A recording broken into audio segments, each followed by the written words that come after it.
बहुत ही अच्छा स्टेटिस्टिक में पढ़ रहा था। हमारे देश में जो हेल्थ केयर है उसके दो भाग होते हैं सर। जी एक जो हम कहते हैं प्रिवेंटिव हेल्थ केयर, जी मतलब बीमार होने से पहले आप क्या क्या कर सकते हो। एक होता है पोस्ट हेल्थ केयर, हम्म, मतलब हॉस्पिटल दिस दैट। अगर हम पिछले 2-3 डेकेड का हमारे देश का डेटा देखें, जितना तेज़ी से फार्मास्यूटिकल्स इंडस्ट्री और हॉस्पिटल्स का बिजनेस बढ़ा है सर, उसका 1% भी प्रिवेंटिव हेल्थ केयर नहीं बढ़ा है। मतलब जो भी लोग कंपनी हेल्थ की तरफ काम कर रहे हैं, ना ही कोई लिस्टेड है स्टॉक एक्सचेंज पर, ना ही उतना ग्रोथ दिख रहा है। दूसरी ओर पर हॉस्पिटल्स का बिजनेस हर साल 2x 3x 5x 10x होते जा रहा है। मतलब ये काफ़ी एक अलार्मिंग सिचुएशन हाँ, इन इटसेल्फ होना चाहिए। दुनिया दो चीज़ों पे इस वक्त चल रही है, एक है फार्मर, एक है फार्मास्यूटिकल।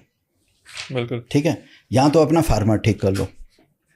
अगर आपका फार्मिंग ठीक है, फार्मर ठीक है, तो आपको फार्मास्यूटिकल की ज़रूरत नहीं है। वो तो मेरा फ्रीक एक्सीडेंट हुआ, वैसे कहना नहीं चाहिए, ऐसे नज़र लगती है।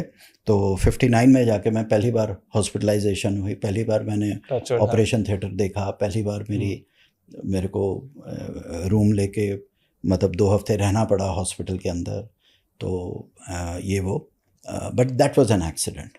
बट अदरवाइज जो हमने खाया पिया, जो भी खाया, मैं तो स्ट्रीट फूड भी खाता हूँ, वो भी करते हैं, लेकिन हम एक नॉर्मल लाइफ जब आप लीड करते हो, आप रफ एंड टफ रहते हो, आप वॉक भी करते हो, आप खेतों में भी काम करते हो, आप आउटडोर लाइफ भी लीड करते हो, तो उससे क्या होता है कि आपको फार्मास्यूटिकल की ज़रूरत नहीं पड़ती।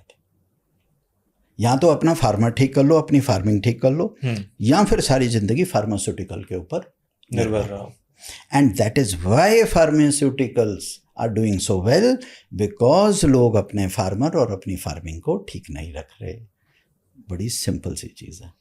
ठीक है, पैसे वहाँ भी देने हैं, वहाँ अगर आपको 10 रुपये में काम चलेगा, यहाँ आपके 1000 रुपये लगेंगे। बिल्कुल। फार्मास्यूटिकल में 1000 रुपये लगेगा, हो सकता है लाखों रुपए भी लग जाए। अभी तो मैं देख रहा हूँ कि मेरे हर तीसरे फैमिली जिससे भी बात करो, जी कैंसर हो गया, ये हो गया। आजकल तो कैंसर इज समथिंग लाइक, जैसे पहले हम सुनते थे जुकाम हो गया, बुखार हो गया, नज़ला हो गया, साइनस हो गया, खांसी जुकाम की तरह आजकल कैंसर्स हो रहे हैं। वो 70-80 लाख रुपए से कम में क्या इलाज होगा आपका? आपकी कीमोथेरेपीज़ हैं आपका। सो इट इज़ बेटर, मैं इसीलिए कहता हूँ फार्मास्यूटिकल को अवॉइड करो, हॉस्पिटल्स को अवॉइड करो, डॉक्टर्स को अवॉइड करो। एक अच्छी हेल्थ, आप मुश्किल से सर, मुश्किल से आप 70-75 ईयर्स 80 ईयर्स के लिए प्लेनेट पे रहने आते हो। आप इतने कॉन्शियस तो हो जाओ कि आप खा क्या रहे हो।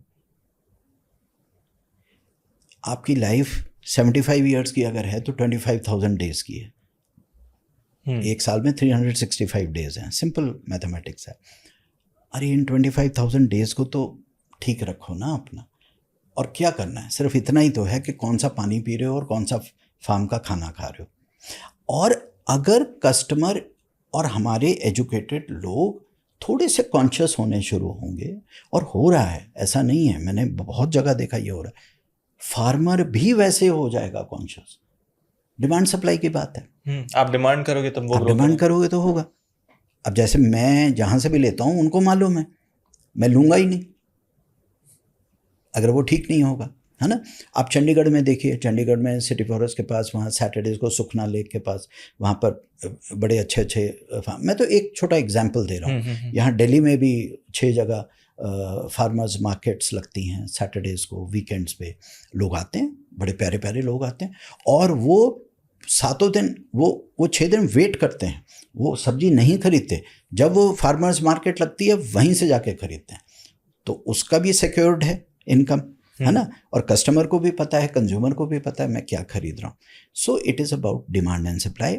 सो मैं यहाँ आपकी ऑडियंस को ये बोलना चाह रहा हूँ कि ये मत सोचो मार्केट नहीं है, ये बहुत फॉल्स नैरेटिव है, बहुत फॉल्स नैरेटिव है कि प्रोडक्शन ख़त्म हो जाएगी। प्रोडक्शन बढ़ेगी, आपका इनपुट कॉस्ट कम होगा, आपका प्रॉफिट ज़्यादा होगा। ये तो किसी भी गणित से, किसी भी एंगल से आप गणित लगा लीजिए, कैलकुलेशंस कर लीजिए सर। नेचुरल फार्मिंग, ऑर्गेनिक मैं ऑर्गेनिक वर्ड मैं यूज़ नहीं करना चाहता, है ना। ऑर्गेनिक कुछ नहीं होता, it is either chemical free और it is with chemicals. It is as simple as that. Organic कह के हम लोग उस चीज़ों को कॉम्प्लिकेट कर देते हैं। I will not talk about it. Either my vegetable, my food is chemical free or it is with chemicals. So अगर आप chemical free चीज़ मांगोगे तो सर मिलेगी आपको, लोग आएंगे आपको घर पे दे के जाएंगे. हम अपनी सोसाइटीज़ में देखते हैं लोगों ने 20 kgs वेजिटेबल्स का उनके साथ कॉन्ट्रैक्ट किया हुआ है.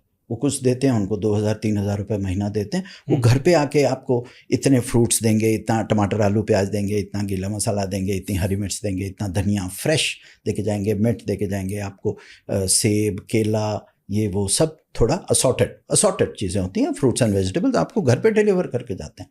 And at least you are assured कि मैं जो ये 3,000 रुपये की चीज़ खा रहा हूँ ये ठीक है. सो डिमांड सप्लाई की बात है. यंगस्टर्स को, एग्रीप्रेन्योर्स को, एग्रीकल्चर को बहुत सीरियसली लेना चाहिए because this is the future. दुनिया में हर चीज़ आउट ऑफ फैशन जाएगी, खाना आउट ऑफ फैशन नहीं जाएगा.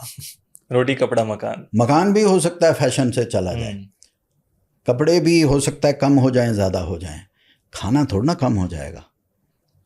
फर्स्ट प्रोफेशन, फर्स्ट ऑक्यूपेशन कहना चाहिए.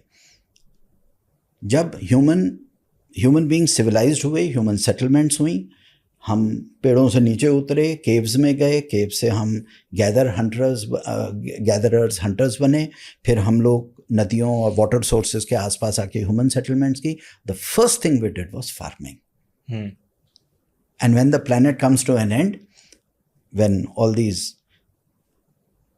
idiots who are fighting with each other all over the world, when they are rested, ultimately it will be farming.